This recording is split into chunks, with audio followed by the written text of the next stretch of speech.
Hello बच्चों, चलिए प्रश्न को पढ़ते हैं। बताइए कि निम्नलिखित कथन सत्य है अथवा असत्य है। कथन आपको दिया हुआ है, एल्केन ज्यामितीय समव्ययता नहीं दर्शा सकते हैं। तो आइए बच्चों, मुख्य अवधारणा को समझते हुए हम इस प्रश्न को समझते हैं तथा व्याख्या सहित इस प्रश्न के बारे में समझते हुए इसकी सत्यता या असत्यता की जांच करते हैं। तो सबसे पहले बात करते हैं मुख्य अवधारणा की। तो मुख्य अवधारणा में सबसे पहले हम ज्यामितीय समव्ययता की कुछ शर्तों के बारे में चर्चा करेंगे कि कौन कौन जो है ज्यामितीय समव्ययता दर्शाता है और क्यों। तो आइए बात करते हैं हम ज्यामितीय समव्ययता के बारे में।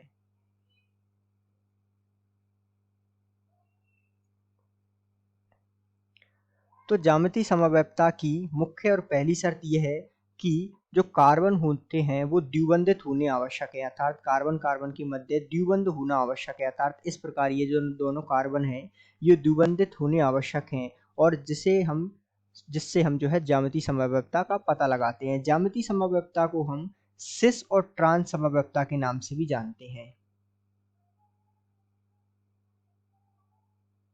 सिस ट्रांस समव्ययता। तो यहाँ एक उदाहरण द्वारा हम समझते हैं, जैसे कि हम उदाहरण ले लेते हैं कार्बन और ये द्विबंधित कार्बन, इससे जुड़ा हुआ है CH3 समूह और यहाँ जुड़ा हुआ है हाइड्रोजन और ये जुड़ा हुआ है CH3 समूह। तो ये जो यौगिक है ये जो है ये क्या दर्शा रहा है, ज्यामितीय समव्ययता दर्शा रहा है। ठीक है, ज्यामितीय समव्ययता दर्शा रहा है क्योंकि कार्बन कार्बन द्विबंधित है।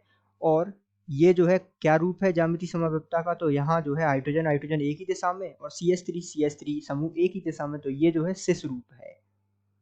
यदि हम इसको जो है विपरीत दिशा में कर दें, अर्थात कार्बन द्विबंधित कार्बन हाइड्रोजन और दूसरी दिशा में हाइड्रोजन और CH3 इधर और इसके विपरीत दिशा में CH3 इस कार्बन से यहाँ जोड़ दें, तो ये जो है ज्यामितीय समव्ययता तो दर्शाएगा लेकिन ये उसका ट्रांस रूप होगा। तो इस प्रकार जो है कार्बन कार्बन द्विबंधित होना आवश्यक है। और इस प्रकार जो है एक और नियम यहाँ ज्यामितीय समव्ययता में महत्वपूर्ण है, यदि द्विबंधित कार्बन है और यहाँ इस कार्बन से जो संयोजकताएं जुड़ी हैं, अर्थात यदि हम मान ले ए और BC, तो एक कार्बन से यदि दो समान समूह जुड़े हुए हैं तो ये ज्यामितीय समव्ययता नहीं दर्शाएगा।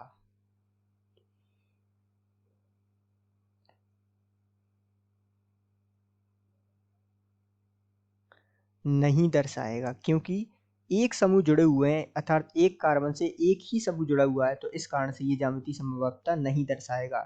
यदि ये ऐसा होता कि कार्बन द्विबंधित कार्बन A B और यहाँ भी समूह भिन्न है C और यहाँ D, तो ये जो है ज्यामितीय समव्ययता दर्शाएगा क्योंकि कार्बन कार्बन के मध्य द्विबंध और जो है सभी कार्बनों से या कहें तो कार्बन के साथ जो है भिन्न भिन्न समूह जुड़े हुए हैं, तो ये ज्यामितीय समव्ययता बिल्कुल दर्शाएगा।